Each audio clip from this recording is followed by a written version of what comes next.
Before you guys became professional organizers, what did you guys do? Was organizing just a hobby in the beginning?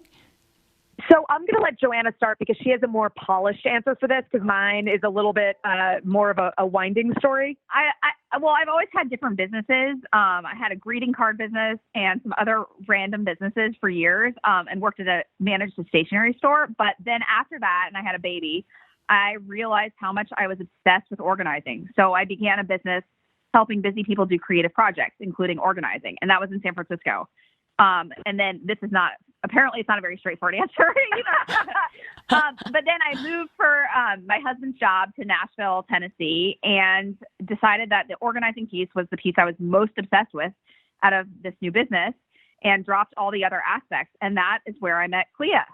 And I will just say, for my own personal story, I always worked in really corporate jobs and just was extremely organized from being a kid through my adult life. And people kept commenting on it all the time and saying like, oh, you should do this for me. And oh my gosh, you're so good at this. And I never paid attention to it really. But I moved to Nashville also around the same time as Joanna did for my husband's job as well. Sight unseen, had never been there. I grew up in Los Angeles. And I just decided, you know what? I know zero people here. I think I'm going to try and do this professionally. And Joanna and I were introduced. We met and we just decided to go into business together.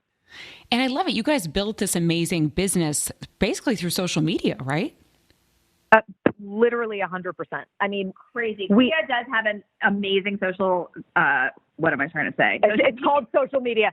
Basically, it's not that I'm so amazing. It's that Joanna doesn't know how to say the word social media. So it's basically like I'm the default expert. But yeah, I mean, we started our company 5 years ago, almost on the dot. And we really just kind of tapped our own networks, people we knew to get busy and doing jobs. Again, I grew up in LA, so we kind of, I've known some high profile people just kind of growing up there. So we flew back to LA almost as soon as we started. We launched in August 2015. So October 2015, we went to LA to do kind of a week of like promotional projects really that we would work and do the work and someone would, post on social. And that really helped us kind of take off, really. I mean, everything's been on Instagram.